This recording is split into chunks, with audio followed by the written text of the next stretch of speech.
I'm Kirk Irons, and this is my Compton story. I grew up in Northern California in San Mateo County.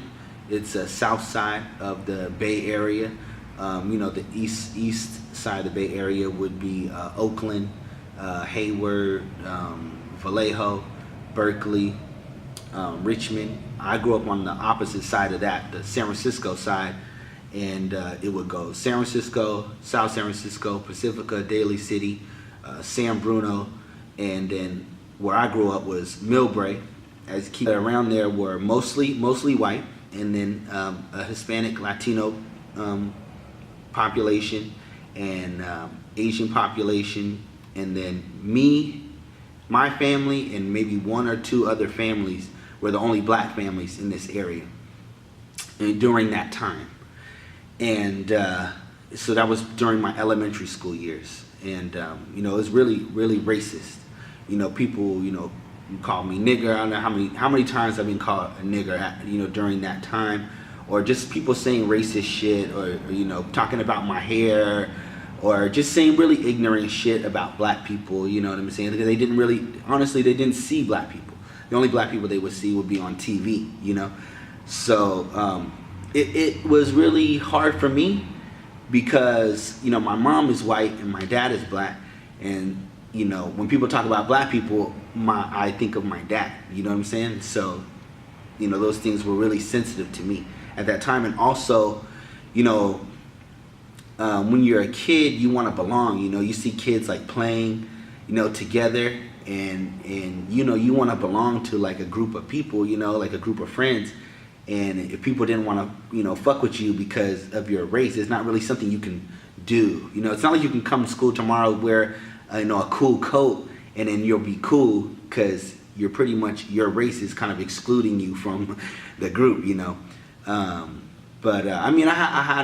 had a group of friends, but I always was kind of treated like arm's length. You know what I'm saying? Like, you're our friend, but you're not really, our friend. They might argue that no, they were my friend, but these are people who wouldn't invite me to certain parties and shit like that. You know what I'm saying? Like, I wasn't really that connected. But anyway, at that age, I was just very conscious of my race, and I wanted to know more about slavery, and I wanted to know more about, just being black and black people in general. Because even me, my father's family, he's from Philadelphia, and all my black family is in Philadelphia. My mother's family, my Italian and Irish side, is all in San Francisco. So I would see them frequently, but we, so even still then amongst my family, we were still, the only black people they knew, and so race became a sensitive issue for me.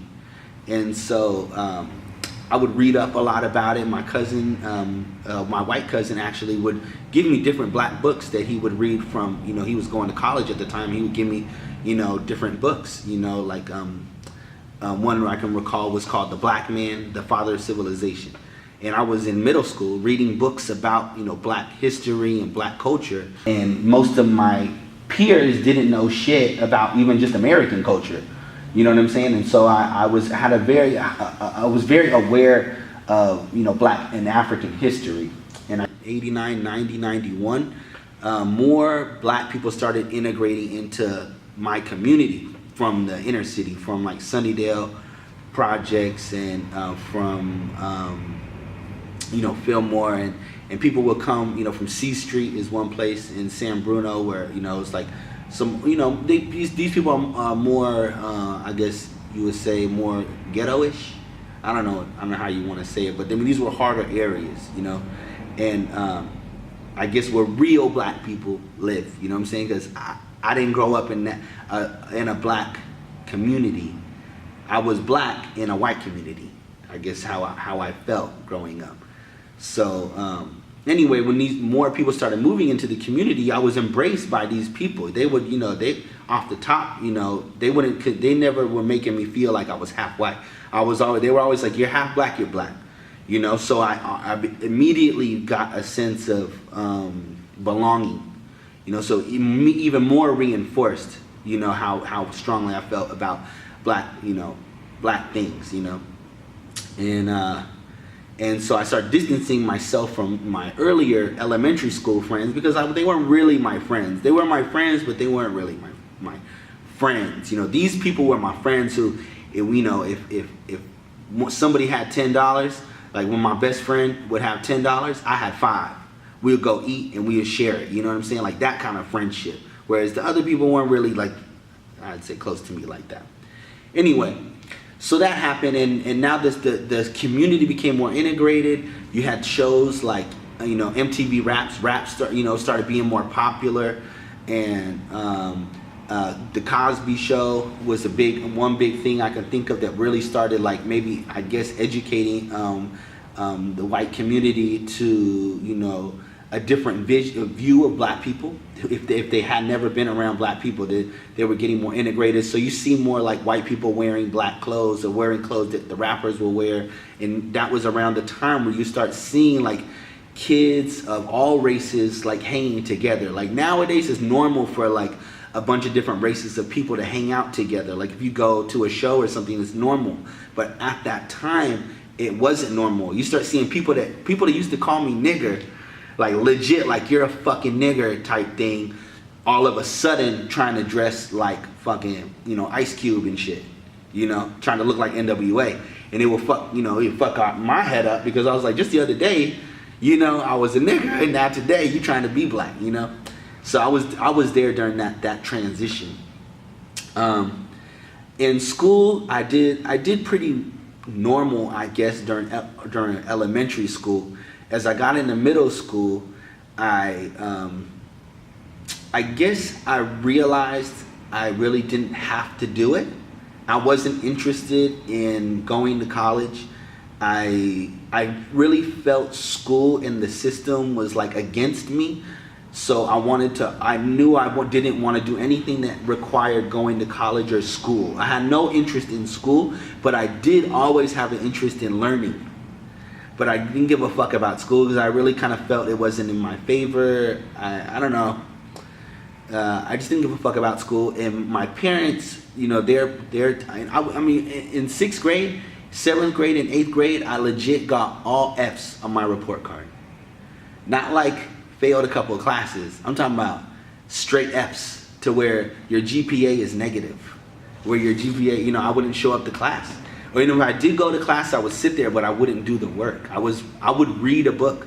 I would read my own book, or I would draw. I used to love to draw, and so that was more something I would do. I would draw a lot, and I would get in trouble a lot, but not violent, not like fighting all the time or anything like that. It was mostly talking back to the teacher, disrupting the class, fucking around in class, or just not doing what I was supposed to be doing, or coming late. And so I would be sent to the principal's office all the time. Like I would be in the principal's office like I was like normally there, like I was always there, but it wasn't like I was hostile. I wasn't like a problem. I was more just what's the word? Like I just didn't participate. And my parents would try to tell me constantly like. You're gonna regret this. You need to, think about your future. Think about your future. And I don't think I really understood. You know what it was? At that time, I just thought things would work out. As a kid, I just kind of felt like I'll never be homeless. You know what I mean? I will. It was absurd to think that you would be homeless.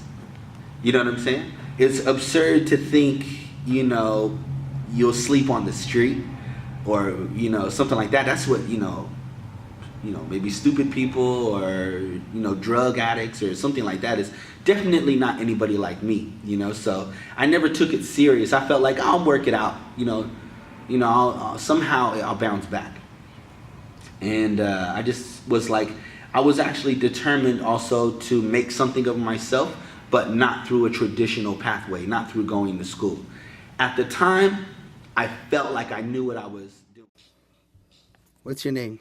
My name is Senosaurus. How do you spell that? Sunosiris. Senosaurus. It's my name. Yeah? Yeah.